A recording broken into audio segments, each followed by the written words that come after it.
So dumating na guys yung order natin na alarm at central lock. So ito yung luma niya, tinanggal ko na lahat kasi wala na rin kasing remote to.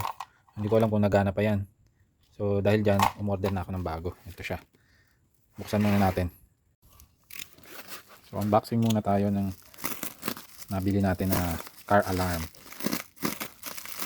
at kasama ng central lock. Working unit.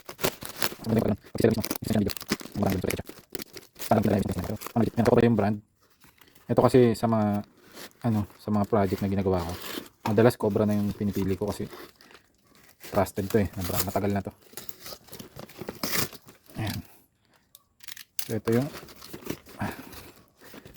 hindi ko mabunot, masyadong masikip yung box. Tastasin natin. Ayan. So ito yung pinaka-alarm nya. Mamaya kakabit ko na to.